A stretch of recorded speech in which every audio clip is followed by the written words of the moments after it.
இங்கே உண்மை என்னென்னா, ஏன் பாகிஸ்தான் நமக்கு தொடர்ந்து தொல்லை கொடுக்குறாங்கன்னா, இங்கே இருக்கிற முஸ்லீம்களை இன்னும் அவங்க ஆளாக பார்க்குறாங்க. நம்ம கண்ணு முன்னாடியே காஷ்மீரில் 1990களில் இந்துக்களை கொடுமைப்படுத்தி வெளியேற்றினாங்க.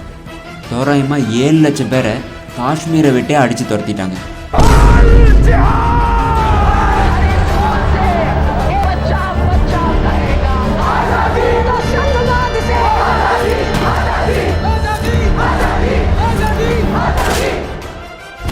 பல வருஷத்துக்கு முன்னாடி ஜெனரல் முஷாரஃப் சொன்னார், அடுத்த போர் உங்கள் நாட்டுக்குள்ளேயே தான் நடக்க போகுது, பாகிஸ்தான் எல்லையில் இல்லைன்னு அப்போவே சொன்னார்.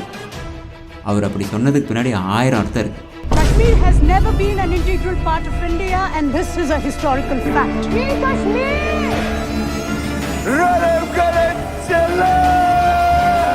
நாம் அனுபவித்த வழியை துரதிருஷ்டவசமாக நாம் ஆவணப்படுத்தலை.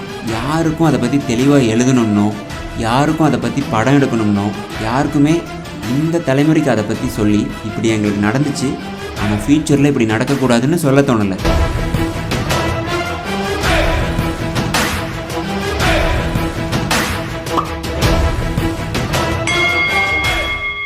நமக்கு தெரிஞ்சே பாகிஸ்தான் பல முறை இப்படி அதீத நம்பிக்கையோடு இருந்திருக்காங்க, காஷ்மீரை ஈஸியாக கைப்பற்றிடலான்னு. அவங்களுக்கு என்ன புரியலன்னா, அவங்க என்ன சர்க்கஸ் பண்ணாலும் இந்திய இராணுவம் காஷ்மீரை எப்போவும் விட்டு கொடுக்க மாட்டாங்க, அது நடக்கவே நடக்காது. ஆனால் இப்போவும் அதே கனவில் தான் இருக்காங்க. கடந்த 70 வருஷத்தில் குறைஞ்சது 3 அல்லது 4 முறை உண்மையாகவே நம்பினாங்க, பக்கத்தில் நெருங்கிட்டோம், கண்டிப்பாக பிடிச்சிடலாம்னு. ஏன்னா இதைத்தான் அவங்க நாட்டுக்குள்ளேயும் சொல்லி காஷ்மீரை எந்த நேரத்துலையும் பிடிச்சிடுவோம்னு பிரச்சாரம் பண்ணாங்க. ஸோ இந்த கனவை நம்ம உடைச்சே ஆகணும். எப்படி உடைக்கிறது சத்குரு? முதல்ல நம்ம நாட்டுக்குள்ளேயே இருக்கிற தேச விரோத அமைப்புகளை ஒழிச்சு கட்டணும். சில பேர் தெளிவாக பாகிஸ்தானுக்கு சப்போர்ட் பண்ணுறாங்க, அவங்கள அக்ரெசிவாக தான் டீல் பண்ணணும்.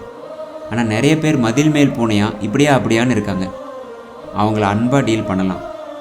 ஆனால் நாட்டுப்பற்றோடு இருக்கிற குடிமக்களை பாதுகாக்கிற விதமாக தான் டீல் பண்ணணும், அப்போ தான் உறுதியாக நிற்பாங்க.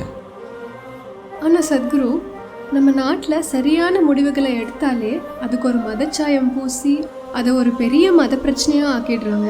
இப்படி பிரச்சனை பண்ணுறவங்க ஒரு குறிப்பிட்ட மதத்தை சேர்ந்தவங்களாக இருக்காங்க, அல்லது இந்து மதத்தை எதிர்க்கிற இந்து மதம் சாராத வேறு மதம் சார்ந்தவங்களாக இருக்காங்க. அப்புறம் இது அரசியல் கண்ணோட்டமாக மாறிடுது. இது அரசியல் கண்ணோட்டம் இல்லை, எளிமையான உண்மை. இங்கே உண்மை என்னென்னா, ஏன் பாகிஸ்தான் நமக்கு தொடர்ந்து தொல்லை கொடுக்குறாங்கன்னா, இங்கே இருக்கிற முஸ்லீம்களை இன்னும் அவங்க ஆளாக பார்க்குறாங்க. நம்ம கண்ணு முன்னாடியே காஷ்மீரில் 1990களில் இந்துக்களை கொடுமைப்படுத்தி வெளியேற்றினாங்க. தோராயமாக 7 லட்சம் பேரை காஷ்மீரை விட்டே அடித்து துரத்திட்டாங்க. அவங்க வாழ்க்கையே நரகமாயிடுச்சு. கடந்த 20 வருஷத்துக்கு மேலே காஷ்மீருக்குள்ளேயே போக முடியாமல் அகதிகளாக பல நாடுகளில் வாழ்ந்துக்கிட்டு இருக்காங்க. இதுக்கு மதம் தானே காரணம்? வேறு காரணத்தை சொல்லி நம்மளை முட்டாளாக்கிக்கவோ, அரசியலில் நம்மளை சரியாக காமிக்கிறதுக்கோ முயற்சி பண்ணுறோம். பிரச்சனை பண்ணுறவங்க பேரை சொல்ல சொன்னீங்க, ஆனால் உங்களால் மதத்தோட பேரையே சொல்ல முடியல. ஏன்னா சொன்னால் பிரச்சனை வரும். நான் சொல்கிறேன், இதுதான் யதார்த்தம். இங்கே மதத்தையே குறிக்கோளாக வச்சு சிலர் இயங்கிறது யதார்த்தமான உண்மை. நீங்கள் ஏற்றுக்கிறீங்களோ இல்லையோ, இதுதான் உண்மை. நம்ம வரலாறே இதுக்கு சாட்சி.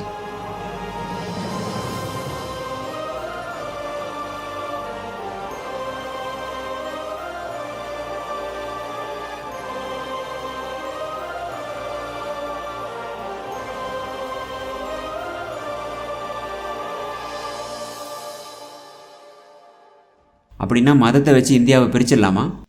இல்லை, காஷ்மீர் மாநிலத்தோட பிரச்சனையை காஷ்மீர் மாநிலத்திலே ஹேண்டில் பண்ணுங்கள். எப்படி பண்ணால் சரியோ அப்படி பண்ணுங்கள். அதே மாதிரி பிரச்சனையை நாடு முழுக்க உருவாக்கிடாதீங்க. சத்குரு, அடுத்த போர் நம்ம நாட்டுக்குள்ளே இருக்கிற சோஷியல் மீடியாவில் தான் நடக்கும்னு சொல்கிறத எப்படி பார்க்குறீங்க? சோஷியல் மீடியாவில் போர் நடந்ததுன்னா அது ஒரு போலி போராக தான் இருக்கும். பல வருஷத்துக்கு முன்னாடி ஜெனரல் முஷாரஃப் சொன்னார், அடுத்த போர் உங்கள் நாட்டுக்குள்ளேயே தான் நடக்க போகுது, பாகிஸ்தான் எல்லையில் இல்லைன்னு அப்போவே சொன்னார். அவர் அப்படி சொன்னதுக்கு பின்னாடி 1000 அர்த்தம் இருக்குது. பக்கா பிளானும் வச்சுருக்காங்க. அவர் சொன்ன மாதிரியே இங்கே சில பேர் வெளிப்படையாக தேசத்தை துண்டு துண்டாக்கணுன்றாங்க. உங்களை நீங்களே கேட்டுக்கோங்க, நம்ம தேசத்தை உடைச்சி பிரிச்சிடலாமான்னு. அப்படி வேண்டான்னா இந்த தாய்நாட்டுக்கு அதோட தன்மைக்கு முழு மதிப்பு கொடுக்கணும் தானே. ஏற்கனவே ஒரு தடவை உடைச்சிட்டோம், திரும்ப உடைக்கவே மாட்டோம். ஏன்னா அப்போ நாட்டை உடைச்சப்போ 10 லட்சம் பேரை கொண்டுட்டோம், 1.5 கோடி பேர் இடம் பெயர்ந்தாங்க. அந்த வழியே 70 வருஷம் ஆயும் இன்னும் ஆறலை.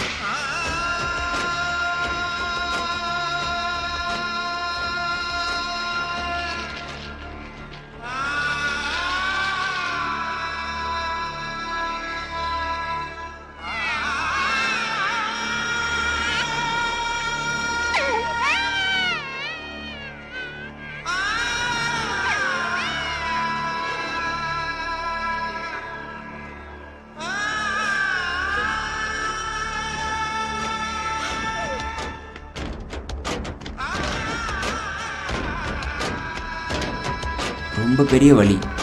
அதில் இறந்தவங்க எண்ணிக்கை தெரியும். இவ்வளோ பேர் இறந்தாங்கன்னா இவ்வளோ பேர் இறந்தாங்கன்னு ரிப்போர்ட் பண்ணிடுவீங்க.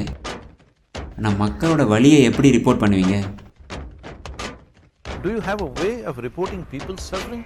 லட்சக்கணக்கான மக்களோட சொத்துக்கள் திருடப்பட்டு, கற்பழிக்கப்பட்டு, குழந்தைகளையும் மனைவிகளையும் இழந்து நடு ரோட்டுக்கு வந்தவங்களோட வழியை, சஃபரிங்கை நம்மளால் ரிப்போர்ட் பண்ண முடியாது. மறுபடியும் அந்த வழி உங்களுக்கு வேணுமா? I am not talking about... நான் நம்ம நாட்டோட எல்லையை பற்றியே பேசலை, மக்களோட பெயினை பற்றி பேசுகிறேன். நாம் அனுபவித்த வழியை துரதிருஷ்டவசமாக நாம் ஆவணப்படுத்தலை. யாருக்கும் அதை பற்றி தெளிவாக எழுதணும்னோ, யாருக்கும் அதை பற்றி படம் எடுக்கணும்னோ, யாருக்குமே இந்த தலைமுறைக்கு அதை பற்றி சொல்லி இப்படி எங்களுக்கு நடந்துச்சு, ஆனால் ஃப்யூச்சரில் இப்படி நடக்கக்கூடாதுன்னு சொல்ல தோணலை. இதனால தான் டெல்லியில் ஓப்பனாக துக்குடேன்னு கத்துறாங்க. ஆனால் நாம் அதை கை கட்டி வேடிக்கை பார்த்துக்கிட்டு இருக்கோம். தயவு செஞ்சு இப்போவாவது முழிச்சுக்கோங்க.